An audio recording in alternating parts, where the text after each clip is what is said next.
Welcome to this webinar. It's organized by the Australasian Light Association, or in other words, the ALA.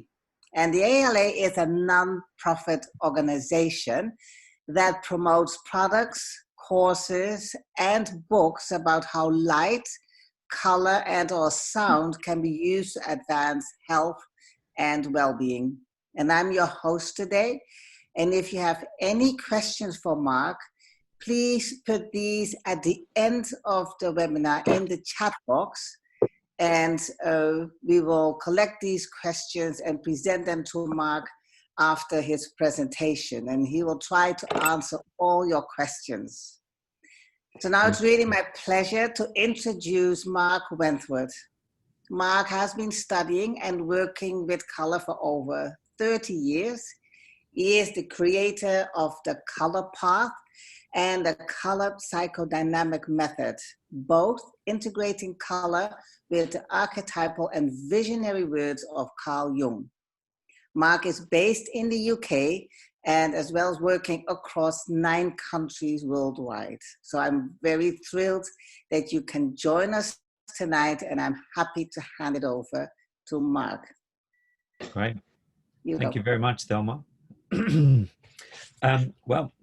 Welcome everyone, and welcome to this kind of webinar. You'll see me kind of just clicking up because I'm letting other people in as they arrive. What I would suggest, what I'm going to do is I'm going to put everyone on mute just to save, so that if your phone rings or anything like that, or there's someone who walks into the room and you need to have conversations with someone, absolutely fine, because we won't hear that. So I'm going to put everyone on, I'm going to put you all on mute, and there we go. And what I suggest is, if you've never used Zoom before, if you look up in the top right hand corner of your screen, you will see something, and it will say speaker view or gallery view. If you put it onto gallery view, then you'll see all the little squares with everyone's image. But if you put it onto speaker view, then you'll just see me. So if you want to see everyone else, great. If you just want to see me, if you switch it on to speaker view, and it's in the top right hand corner of your Zoom screen. Yeah, left, right. Sorry, I have kind of left right dyslexia, so I get confused between which is left and which is right, which is not good when you're actually trying to give someone directions. Anyway, so I, like Thelma was saying, so I've been working with color for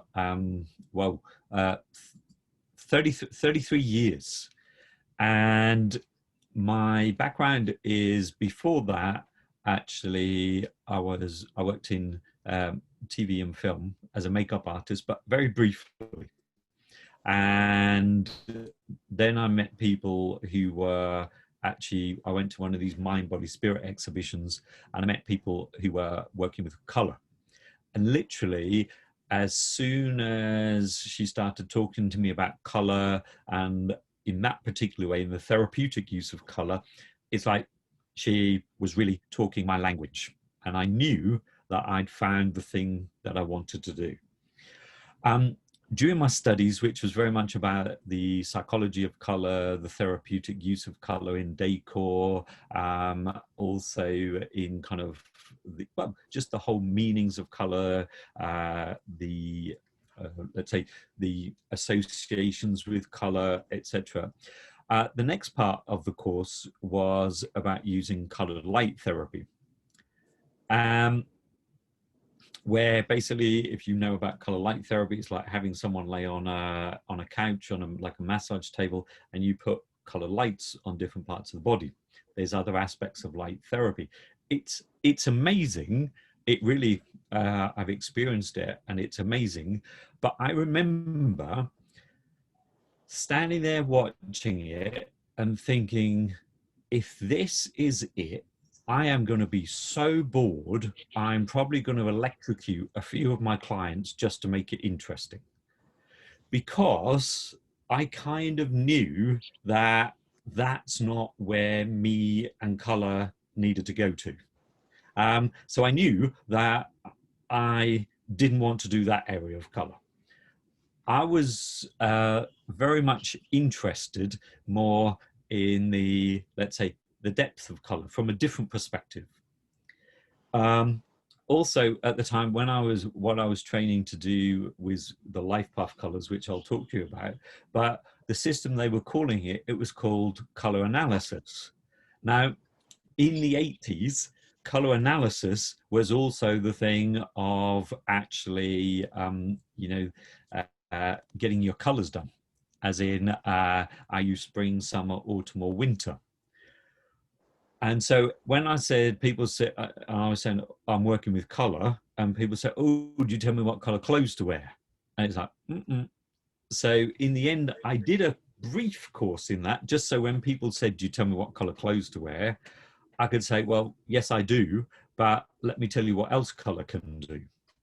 So it was a way of actually helping people to understand a different aspect of color. But the area of my work, kind of for those of you who work with color, as you know, is such a vast, it's such a vast spectrum. There's so many areas of color to work with. I think it's finding your niche, find your area of color, light and color that you absolutely love, and stay with that. Yeah, be interested in everything else, but find the area of color that you love and just be that. Just really let that come through, because that, to me, that's what you're meant to be doing. So yes, I do know about kind of color analysis and the kind of seasons, but not from the perspective that, so I wanted to find out more. So when I was also in the 33 years of kind of working, studying, and I still think I could probably just touching the tip of the iceberg when it comes to color, is 20 of those years have also been studying and working with the work of Carl Jung. Carl Jung, as you know, if you don't know, he was a Swiss psychologist, psychiatrist, and if you've heard of the terms, things like introvert, extrovert, intuitive, if you've heard of things like Myers-Briggs, psychometric profiling, if you've heard of archetypes, that's very much the work of Carl Jung. If you've heard of psychoanalysis, that's Carl Jung. And for me, is what I've done is taken the work of Carl Jung and added color to it.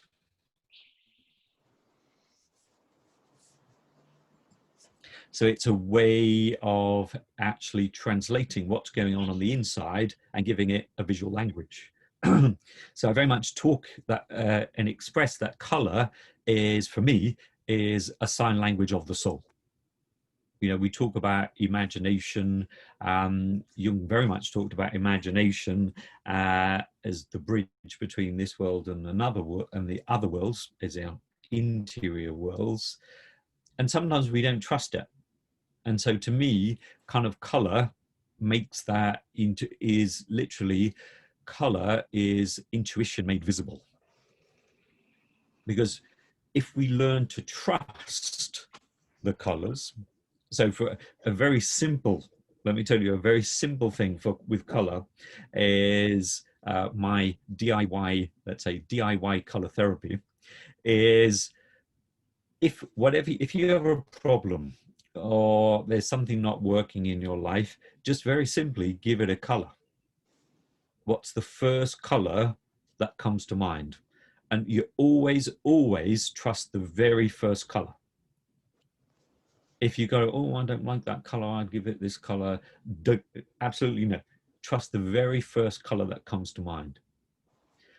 And then so that's the color of the problem. And then ask yourself, so what color is the color that's going to help me change it, transform it? Again, first color that comes to mind.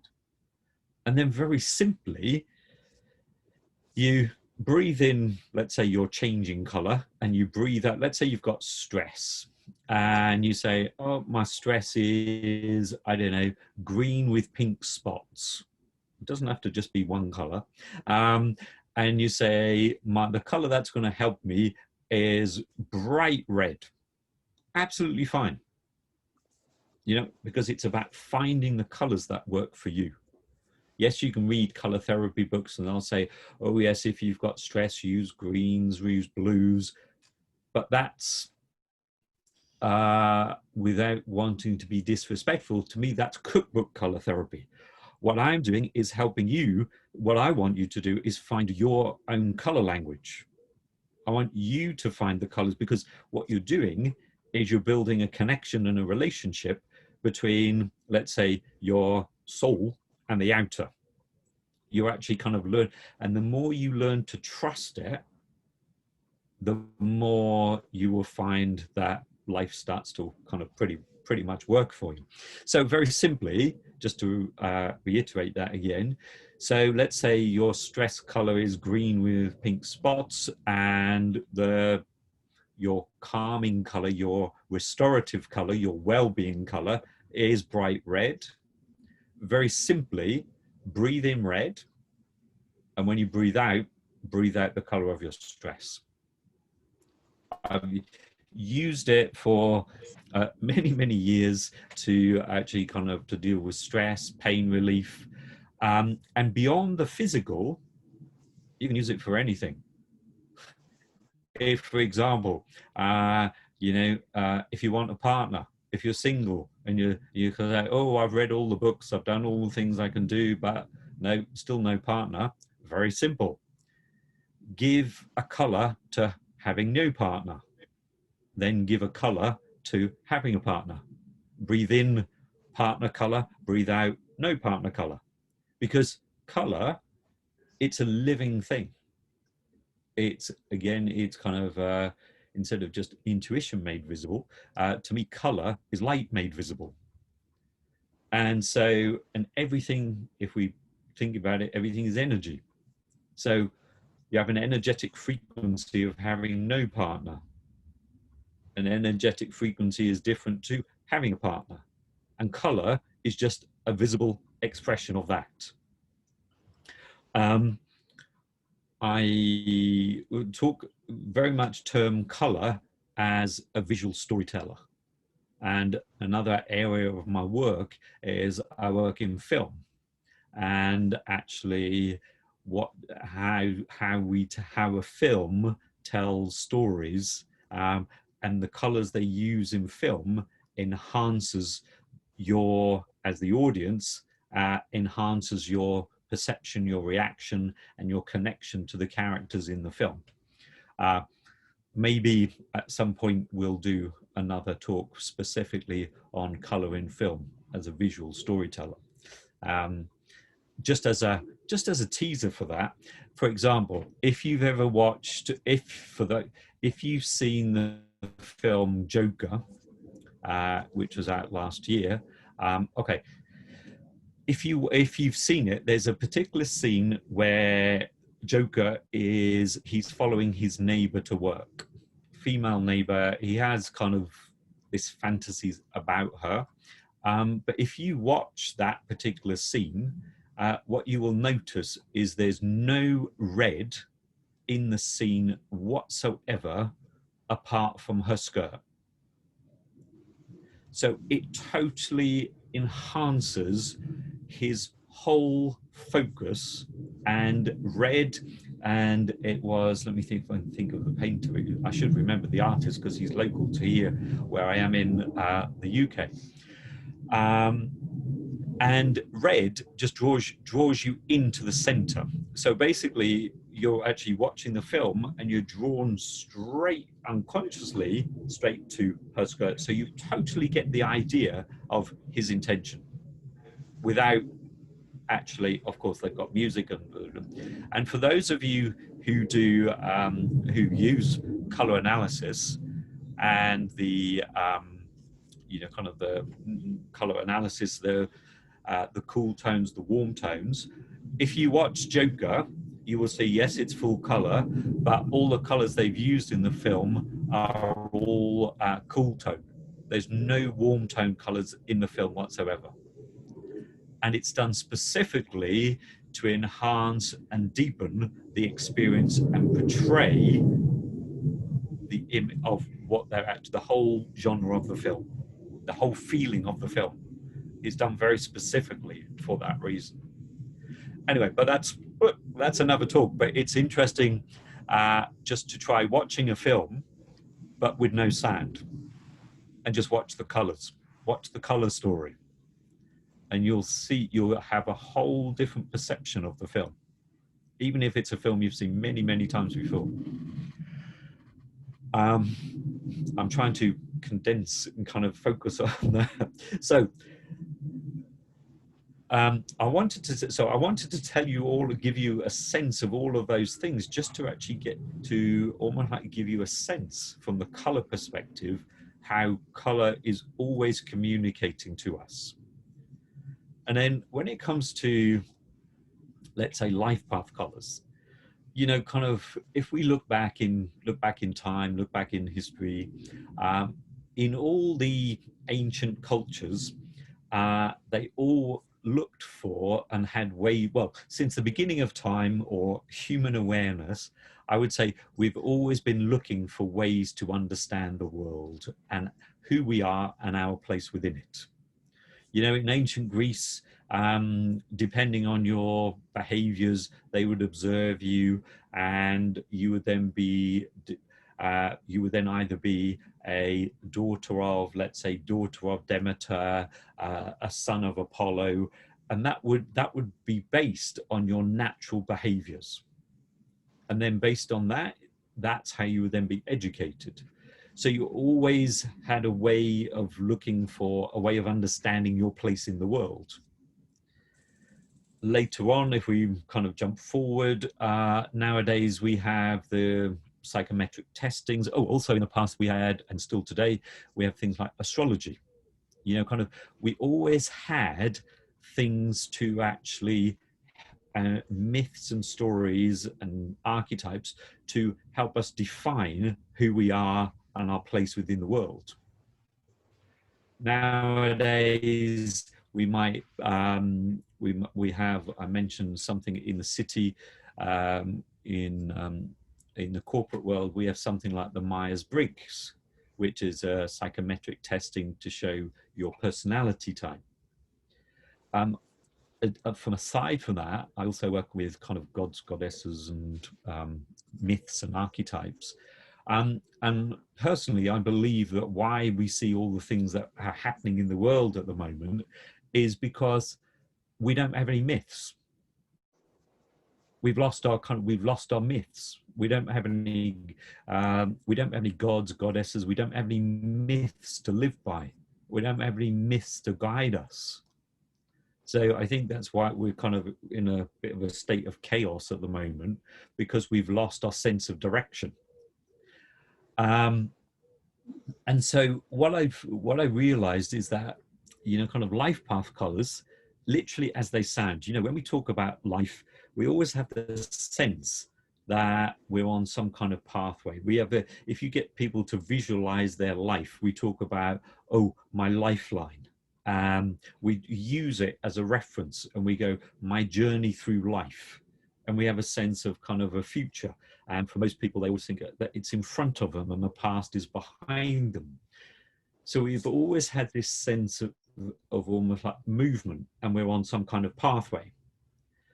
And life path colors are basically that. So it's almost like saying that your pathway through life has its own color. You have your own color. There's in the system I work with, there's nine color system. And what it is it's about helping you to firstly know your color. And in that process, it's actually saying, well, this is how I relate to the world.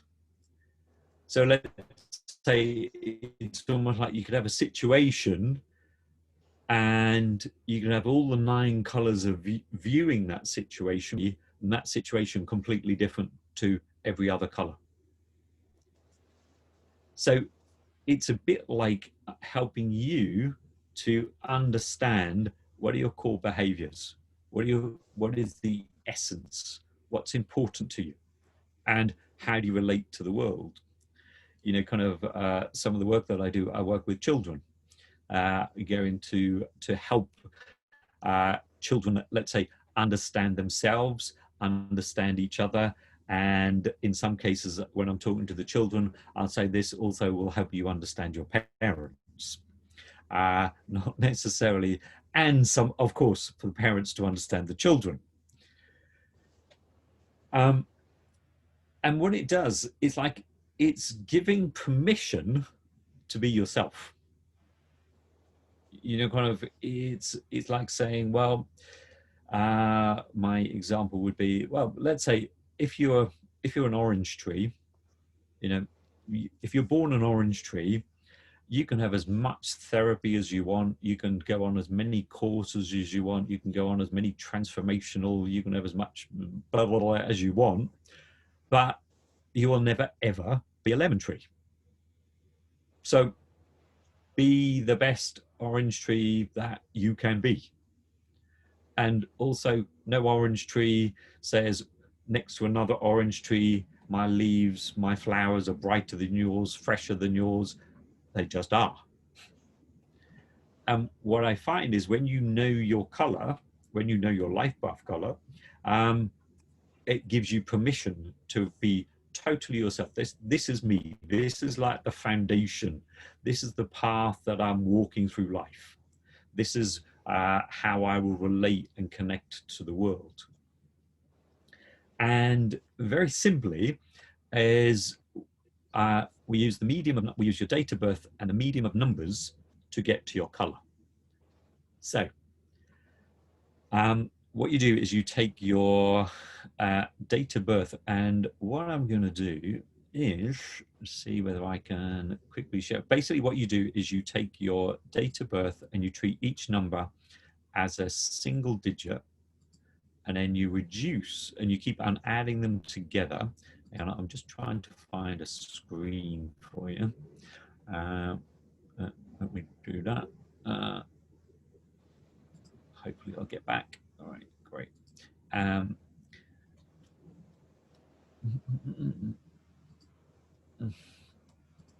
right, let me see. Oops, you don't want to see that. Hang on. Stop share. So basically, basically you take your date of birth and you add all the numbers together. Let me see if I can do that again for you. Portion of the screen, share. Yes, great. There we go. So it's as simple as that. I don't know if you can all see it. So you take your 18, 21, 22, 23, 23 equals 5, yes. 5 plus 5.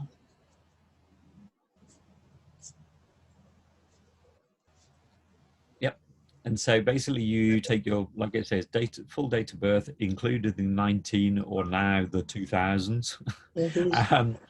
And you, so minus 5. 1, 2, 3, 4, 5. Right. Red. Okay. Orange. So, yellow. So I'm just going to stop share. Green. And just going to blue. I'm just going to mute everyone because I could hear someone working out their calculations. And so now you've got your number. Now I'm going to show you. Now, hang on. Let me. Sorry about this. Let me share screen again. So now I'm going to show you which. There we go. and that tells you which number is which color.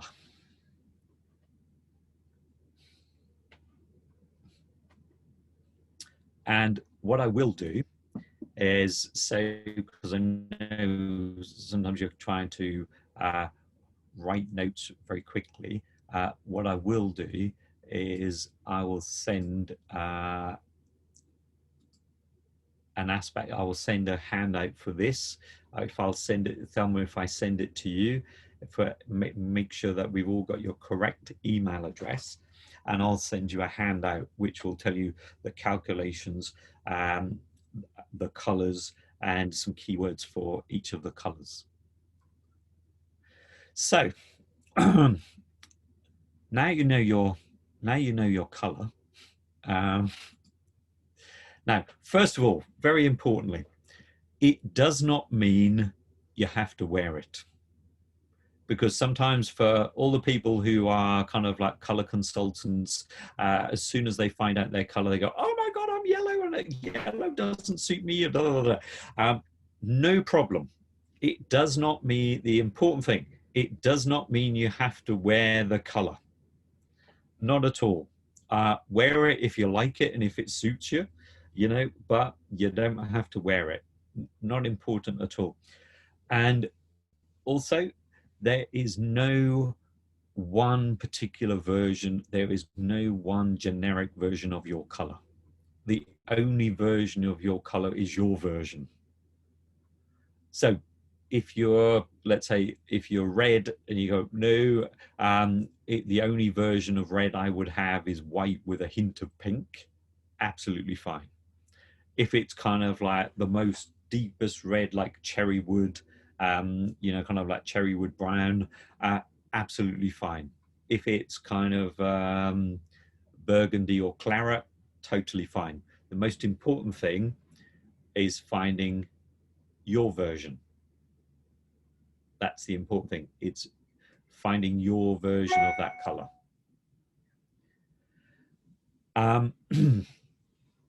If you know about the energy system, if you know about the chakras, then the color that obviously your color relates to that particular chakra. That will tell you the chakra that you are connecting with and working with this time around. It will be your greatest strength, but it will also be your biggest challenge. And so if you're not sure, that basically the colors of the chakras, red is at the base of the spine, orange is in the sacral area, yellow is in the solar plexus, green is the heart, blue is the throat, indigo is the third eye, violet is the top of the head. And I'm sure there's some people saying, yes, but what about rose and gold? So, excuse me.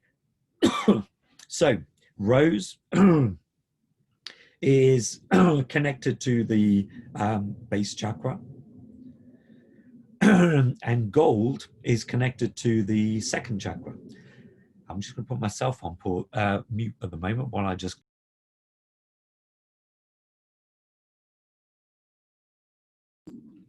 So, and so just to clarify, in case you didn't hear that, so rose is connected to the base chakra, so it's connected to red, and gold is connected to the second chakra because it's connected to orange. So they're all, yes, I know you can look and there's some systems which will tell you there's 151 chakras. There's some systems which will tell you there's chakras below your feet, chakras above the top of your head. I like to keep things very simple and say, I just work with 7. 9 colors, 7 chakras. It's, you know, kind of, it's a key. I like things to keep it simple. When you know your color, you can use it in whichever way you wish. You know, there's so many different ways you can use it. You can find your version of it, and then have it on put it on your screensaver, on your phone, on the computer. So every time you look at the color and you see the color, you go, oh yes, it's like anchoring. It's like saying, this is me. it's a constant reminder of you. It's like kind of almost like looking in a mirror. Energetically, when you see the color, that's at your core. If you almost like energetically, if you cut you down the middle, at your very core, you would be whatever your color is. Now, some people, when they hear their color, they go, "Oh, I wish I was another color." And they do everything. They go, "Oh, can't I be another color?" And they kind of try to recalculate, but no. It is kind of you are kind of stuck with it. And the idea of it is about actually, let's say, making friends with it. Think of it, think of your life path color as your best friend. Think of it, if I put it in different terms, in ancient Greece, they believed that everyone was born with a daemon, not demon, but daemon, D-A-E-M-O-N. And daemon in Roman mythology is equivalent of genie or genius. That's where the word genius comes from. But basically, it was something which was separate to you. If we put it in different terminology, you could call it your guardian angel. If you know about shamanism, you would say it's your spirit animal or spirit guide. You know, there's so many different. So it's something that's outside of you, but it's got your best interest at heart. To me, and if you've ever seen the film The Golden Compass with Daniel Craig and Nicole Kidman, daemons are very much present, and the bad guys are trying to disconnect the children from their daemons, who in that term show up as animals, because it's a way of controlling them. Great film. But the idea, to me, a life path color is like your color daemon, if you like. So it will be the color that will always bring you back to center. So if people are telling you that you need to be more grounded or you need to be more centered, use your color. You know, look along the spectrum of your color. So if your color is yellow, look along the spectrum of yellow. There's so many different shades and tones of yellow, like each color, and find the one saying, this is it. This is my version of that color. And then you can do a very simple color breathing. You kind of imagine that you're breathing the color in, and it will kind of, again, its way of centering and grounding. It will always, it's like taking, I describe it as like taking kind of a tonic for mind, body, and spirit. If you know the work of Dr. Emoto, who did the work with the ice crystals, basically you can actually make your life path color water. So you take a glass, has to be glass, can't be plastic.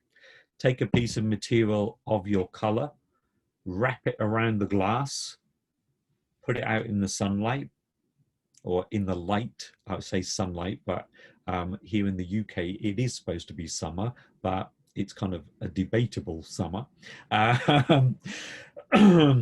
And leave it in the light for a few hours. And then the idea is basically make sure the piece of material is like silk, cotton, as long as the light can pass through it. And then drink the water. And basically what's happened is your water has been charged with the color. And then drink the water. And what I always recommend, because I am what you call a healthy skeptic, and I have to try these things first, because I hear these things and go, yeah, but I need to try them for myself before I actually kind of start telling people about them. And if you're in doubt about this whole thing about water taking on the energy of color, try an experiment. Try, same glass, 2 glasses of the same, two pieces of material, same material, one, but do it 1 red, 1 blue. and put the material around the glass. And then after a few hours, try tasting the red water and the blue water. Those two have the most distinctly different taste. And once you've kind of, let's say, proved that to yourself, then you can try with your life path color. Unless if you're already trusting of that, then just make it of your life path color. And what I kind of recommend is to do that. Try it for 2 weeks. You know, try it for 2 weeks. Drink it for 2 weeks, and notice how you feel. And then don't drink. Then leave it for a couple of weeks and notice how you feel. And what you will, well, most people then actually choose to actually drink their color. You know, it's people to do it on they don't have to do it daily. Some people do it daily. Some people do it once a month. It's just like a top up. Because the important thing is to remember is that you're never, oh, it's not you, it's like we are never lacking our color. It's more that we need to let more of it out. Because, you know, kind of we arrive in this world with like this amazing, colorful treasure chest.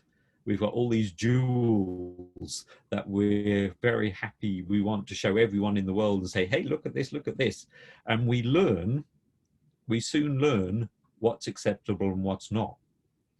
So a lot of the time we're kind of hiding this treasure chest, and we learn in the family about what's acceptable, what's not, what gets positive reinforcement, what doesn't. And so sometimes, well, a lot of the time, we get a lot, well, I would say most of the time, we get defined from the outside in. Very rarely from the inside out. So that's why I say a lot of the time we've actually hidden the true essence of nature. So we've adapted ourselves. You know, kind of Jung talked about the persona, which is the mask. It's the adapted self, the self that we've become to function in the world. Your life path color says, okay, but this is your true essence. This is the essence of who you are. You know, kind of, so if you're, well, I'm going to tell you some of the qualities of the colors, but I will make sure that you have a kind of key points for each color. And so we lose our sense of spontaneity. We lose our sense of trusting ourselves. And so to me, when we start using color as, let's say, as a visual form of intuition, and we start saying, well, okay, if, let's say, I need more money, or kind of, and I say, well, I want to improve my financial status. What color is that? If we start trusting, then we start trusting in ourselves, and we start trusting kind of that, we start developing our own color sign language. We develop this soul language.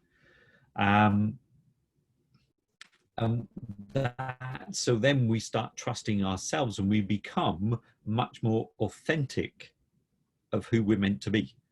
Because Carl Jung said, he kind of suggested that the reason we have so many illnesses and kind of stresses is because we lose connection with who we're born to be. Freud came from the place is that we're born with a blank slate. And it's our, let's say, our upbringing actually that then shapes the personality. Jung said we come predisposed with this almost like archetypal blueprint. We're all meant to be something and someone in the world. And by being that is we all contribute to, let's say, human evolution. And it's only us that can do this unique thing. It comes back to, if you've heard of the archetypal psychologist James Hillman. James Hillman very much talks about the acorn theory, is that everyone is born with this kind of acorn, and our purpose is to become whatever our version is of the oak tree. but sometimes we forget about it. Sometimes we lose sight of it. But by keeping connected, by knowing our color, it keeps us connected. It keeps us grounded, and the grounded is the grounded in on ourselves, not like me, not like Thelma, Andrew, Lynn, but grounded as myself. You know, we don't have to try to be like anyone else. You know, there's a wonderful quote from Oscar Wilde, which says, "Don't try to be like anyone else because everyone else is taken." So it's the sense of owning yourself, and your color, your life path color, can actually help you do that. So very quickly, I'm going to tell you some kind of qualities of the colors, and they are pretty much as you would expect. So like, let's say if you are red, it's, you know, kind of, you're not going to be very patient. Everything has to happen kind of immediately. Red is about active, dynamic, and they really don't like to they don't really understand the word no. It's something that they have to learn, but it doesn't come easily. And reds should always be kind of doing something. The last thing I'd want to do, let's say if I was, because sometimes I work with companies helping them put teams together or helping team dynamics, is to actually, if I knew there was a red person, the last thing I would want to do is put them behind a desk, because it will drive them crazy. They'll be constantly tipping things over just to be busy, just to do something. You know, then there's kind of the orange, and then there's the kind of people who are orange. Very, remember, kind of red, orange is a mix of red and yellow, so it's got some of that energy to it. But the key thing for orange is about enjoyment of life. Is literally like for orange people, and a little bit to gold people as well, is like, if it's not fun, I've left the party. You know, kind of the gift that orange people bring us is about, they remind us about joy and laughter. They remind us, that's their kind of their, if you wanted a purpose in life, is make people laugh, bring the joy, stop taking life so seriously. So it's like kind of, let's say, it's like we need, I would say, in the kind of industrialized world at the moment, we could do with a little bit of orange. You know, we need to kind of lighten up a little bit, have a little bit of fun. So, and yellow, see, yellows are the ones that you definitely want to have in a team, because they're the organizers, they're the list makers. You're kind of yellow, I'm sure yellows created lists. I'm sure they invented lists. They have lists for lists for lists. They're very, and there's always got to be a reason. They're not happy unless they understand the logic side of it. You can't just say, oh, it's because I felt like it. Yes, but why did you feel like it? It can't, you know, there has to be a logic behind it. Which by the time, if you're green, is like, I don't understand this logic at all. Is green is just like, and breathe, and take a rest. Green is just, green people have their own time zone. You know, you can never hurry a green. The more you try to hurry them, the more stubborn they become. And, you know, it's the sense of that everything happens in its own right time. Obviously, green's, its most symbolic connection is with nature. And, you know, in nature, you can't hurry the seasons. I think for most people, when we're in winter, everyone's saying, oh, I can't wait for the summer. Sorry, but you're going to have to wait, because we're working on nature's time zone. And, you know, and nature happens in its own right time. And that's, green are very much connected to that. I think that if someone invented the telephone, it was a blue person, because blue people love to talk. You know, I always think of a blue person arriving with a mobile phone attached to their ear. Because they just, if you know about the chakras, obviously it's related to the throat. So of course they want to communicate. They need, but in that communication, it's also about listening. So that's the whole communication, listening. And if you know about the chakras and then you know about the colors, then you go, ah, yes, so that's how I need to be. Remember, it's a bit like saying whatever your color, whatever the chakra connection, that's going to be your ruling chakra. That's how you're going to present to the world. And then we come into indigo. Indigo is always this mysterious color, because if you look at people's drawings of rainbows, indigo is always the one that's missing. There's people only ever seem to draw rainbows with 6 colors. Indigo is that mysterious color that no one's ever quite sure what it is. When you say indigo, they go, well, is it this? Is it that? No one's quite sure. And that indigo is a bit like after the sun set, but before it gets dark. It's that in-between phase. So indigo people who are on an indigo life path are always that little bit mysterious. You're never fully sure who they are. They're my favorite people to take to a party, especially if you want to know who's doing what with who, because they never miss a thing. You know, kind of, you'll say, oh, and they say, oh, did you see this? Did you see what that person is like? No. You know, they are the classic people watchers in the cafe. They don't say a lot, but they see everything. And then, you know, and indigos, you know, indigos and yellows, they're sometimes at odds with each other. You know, indigos say, so question, what shall we do today? Indigo says, well, let's just make it up as we go along. Yellow says, yes, but what's the plan? So at times they can be at odds with each other because they don't understand how they're. And then violet. Now, violet, people who are violet, my thing for violet is if you accept that your life will never be normal, then you'll be happy. If you always try to make it normal, you'll always be stressed, because you're just not meant to be normal, whatever normal is. You're not supposed to follow by the rules. Violets are the ones who are making the rules. You know, kind of violets are the ones that you go into a shop and they'll always choose the most expensive item in the shop.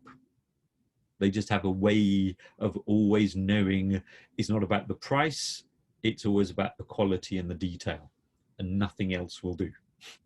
You know, there's this certain expectation. And the important thing with violet is about being creative. And then we have, from violet, we go to rose. Now, rose, they are the ones who, red talks about I. Red says, I am this, I will do this. Rose says, we should do this. We. So red says I, rose says we. So it's so rose is much more the collective. Let's do this together. Roses, you know, kind of, they have this, to me, they kind of probably invented the World Wide Web, because literally they feel that everything and everyone is connected. You know, it's that sense of, you know, if I do this to you, then I'm ultimately doing it to myself. They are what I call sometimes the power behind the throne.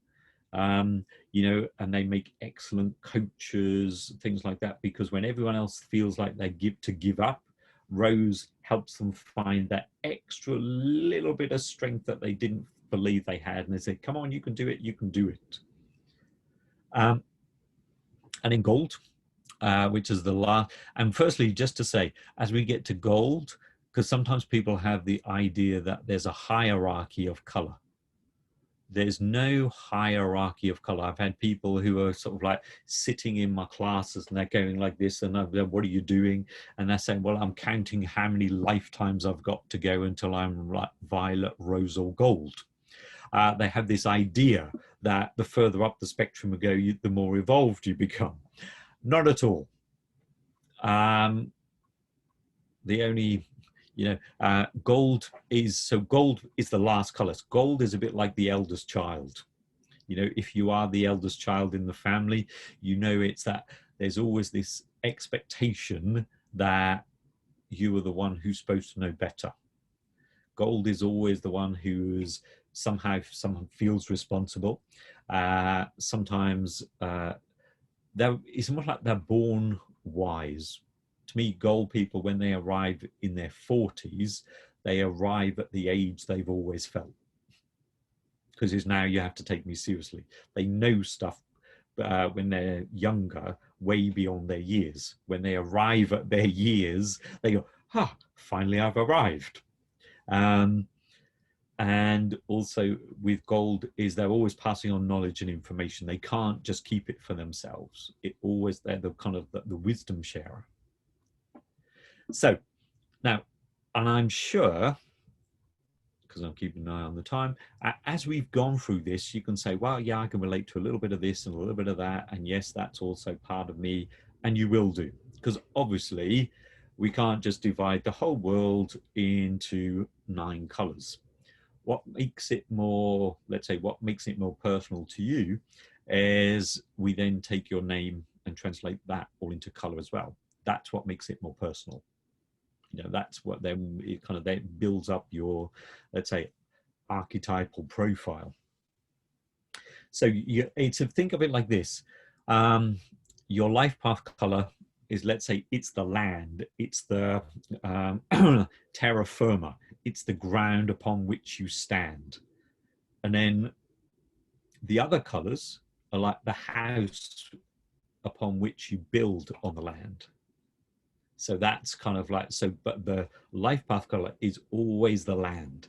And the more we take care of the land and the more we know of the ground upon which we stand, the more at home we feel. But then, like I said, it's a bit like kind of, we translate your name into color, and that then becomes, let's say, I like to use the metaphor of like the house that you build. And that is, everyone has almost like a blueprint.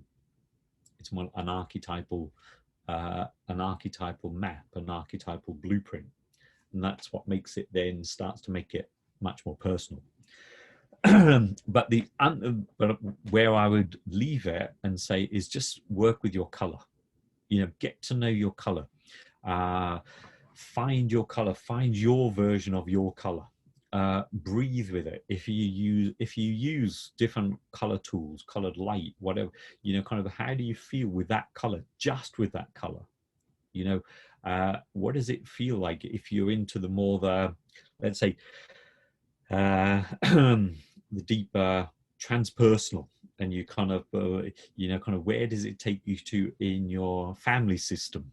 Kind of, I also do a lot of kind of work with ancestral healing.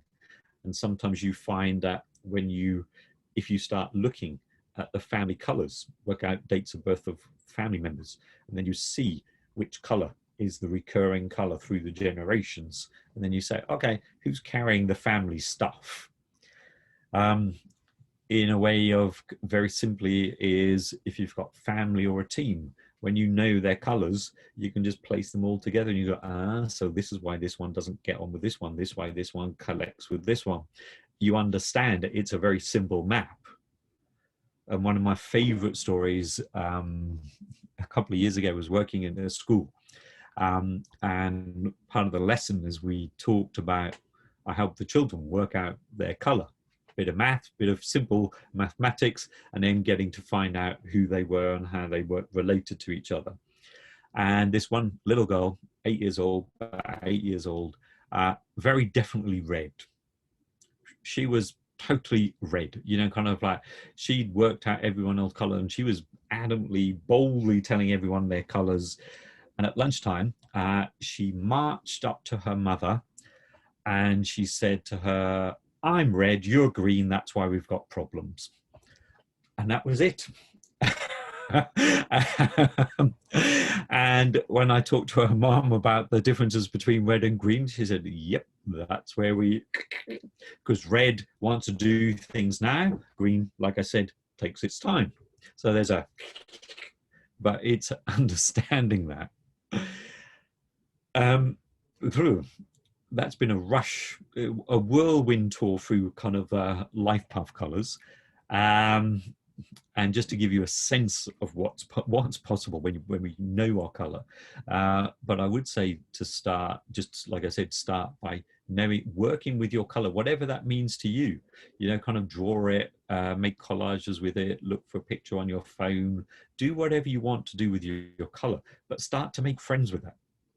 Make it like your kind of, you know, like I said, if we were in ancient Greece, this would be your daemon. If you want to think of it as your ally, think of it as your ally.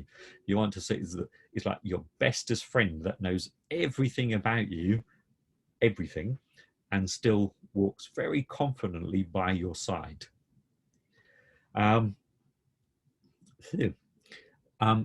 are obviously, if I send you the handout, what I'll do is I'll put on there my website. Some of you already got my website, but also there is a book. I do have a book. It's called Add a Little Color to Your Life, and it's got more about the life path colors and different aspects of color.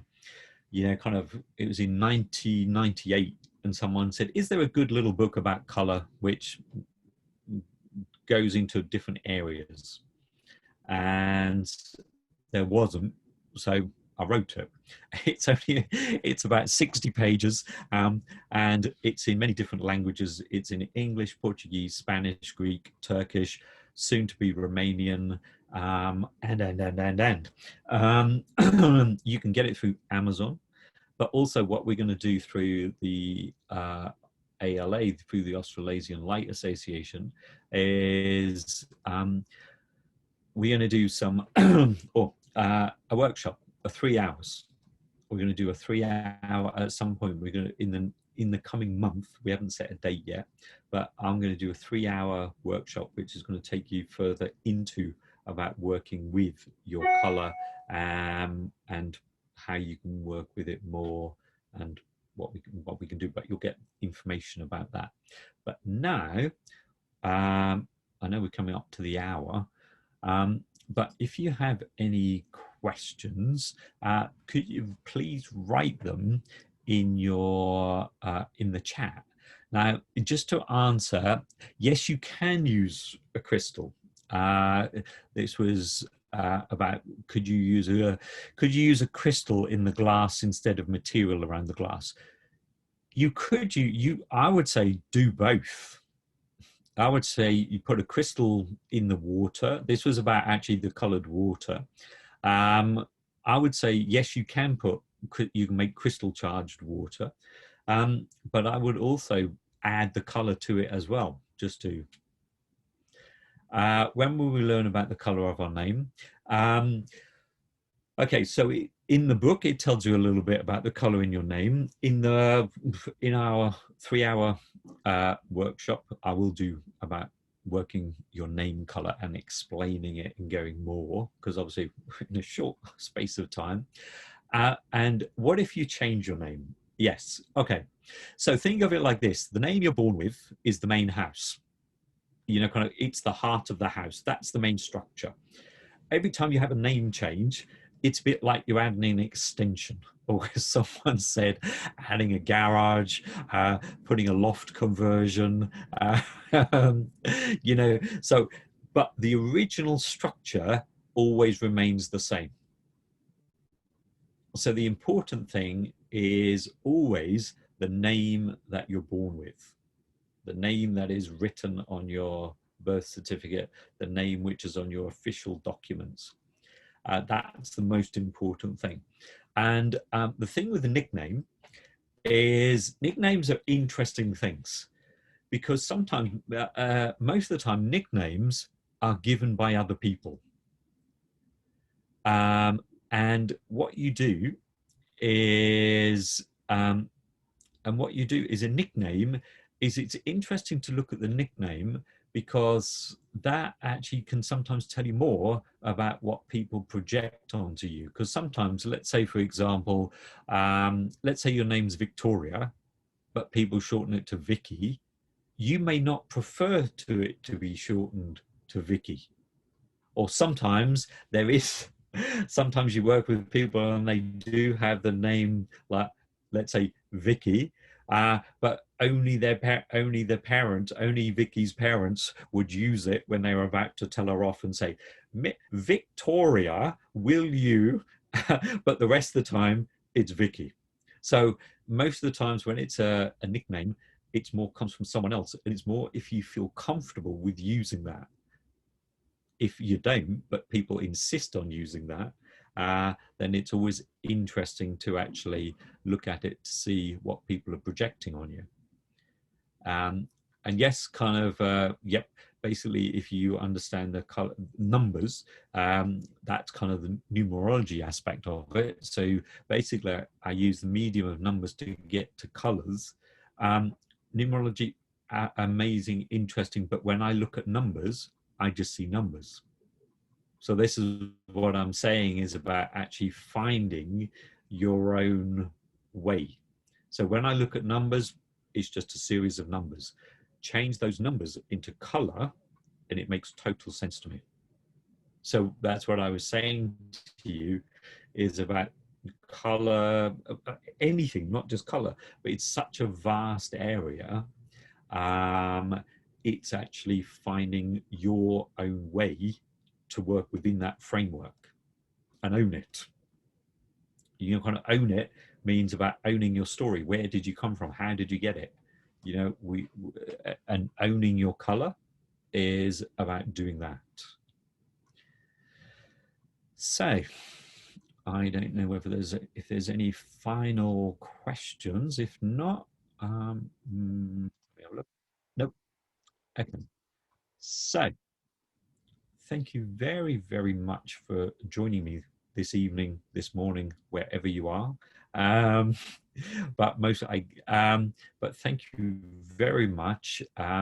Make sure you get make sure that we've got your, I'm sure we've got your correct email, because obviously you wouldn't be here.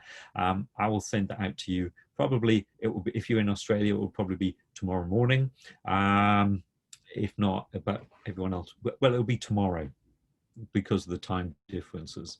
But thank you very much, and I will also send you information about everything else. And do keep signed up to the ALA, because they have next month, they have some more, they have another webinar about kind of color puncture and iridology, I believe. Is that correct, Thelma?